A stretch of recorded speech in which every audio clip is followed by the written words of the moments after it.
In this video, I will show how to insert stickers in Microsoft Word. So, in this Insert tab, click on Icons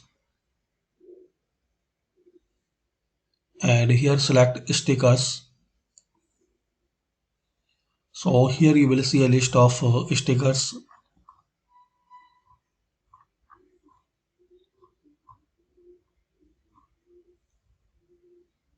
Just select it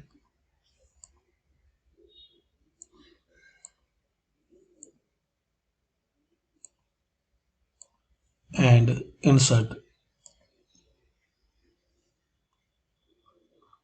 So, this way you can insert stickers in Microsoft Word.